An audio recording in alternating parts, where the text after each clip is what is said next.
Tani waa gabadh yaroo da'yar oo magaceega ku magacowday Amal Riiri.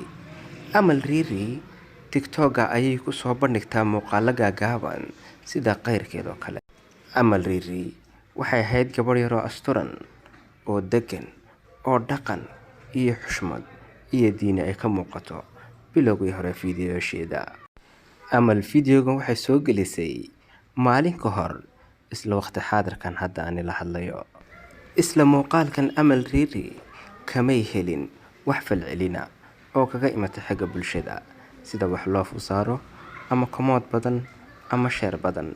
Sidaad u jeedaan 47 qof ayaa loo soo saartay oo u badan garasho iyo family, halka dadka sheer gareeyayna uu yahay qof kaliya oon u maleeyo inay iyada tahay wax sheer garaysay. Sidoo kale xagga komoodka hal kaliya ayay ka haysataa maca xushmadeedii, dhaqankeygii iyo quruxdii ay lahayd. Amal hareerahayga ayay fiirisay waxayna garan weyday salaadu xagga ka xidhmi laadahay. Qayrkeed oo intaayoo kun oo layga helayo 10,000 saacado gudaheed, iyadiina ay maalin kadib ay helin wax falcelina. Amal isla markiiba waxay fiirisay sirta ku jirta ay fiidiyoosha dadka kale u heer gaadhayaan, fiidiyoosheeduna ay meel u gaari laayihiin. Isla markiiba waxay fahantay sirtu inay tahay in la isu soo bandhigo, cawradeedana bannaanka ayay soo dhigtay. Waxayna bilowday inay soo gudbiso fiidiyool qaqaawan. Isla Amal intaa kumay joogine waxay ku sii dartay inay cawradeeda gacmaha ay saarto, gadaalna u jeesato, ay isruxdo, ceebaheegii oo dhanna iyo wixii qaaliga ay lahaydna inay soo bandhigto.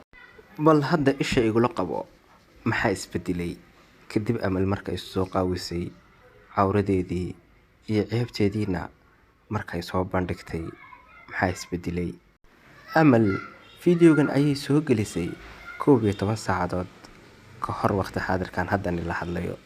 Waa maalin kadib fiidiyoogii hore ee 11 saacadood kadib.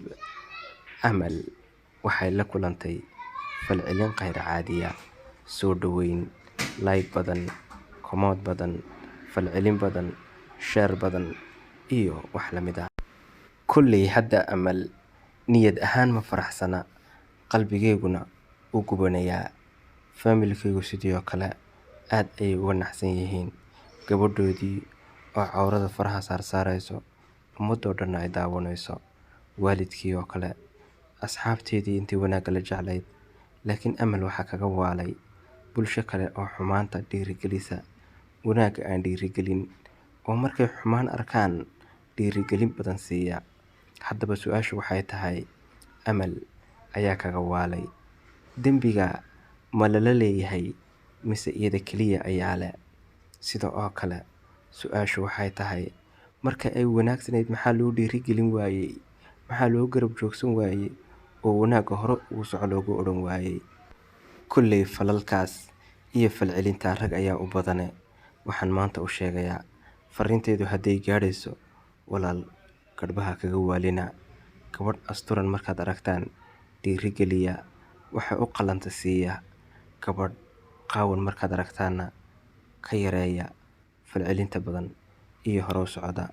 Waxaan u malaynayaa inaan hadafkaygii gaadhay, adiguna la wadaag si asxaabka lagu gaadho. Fariintana wadnana dad badan oo wanaagga jecel u maqlaan. Amalna si ay u gaadho si sheer garee. Walaal adoo mahadsan.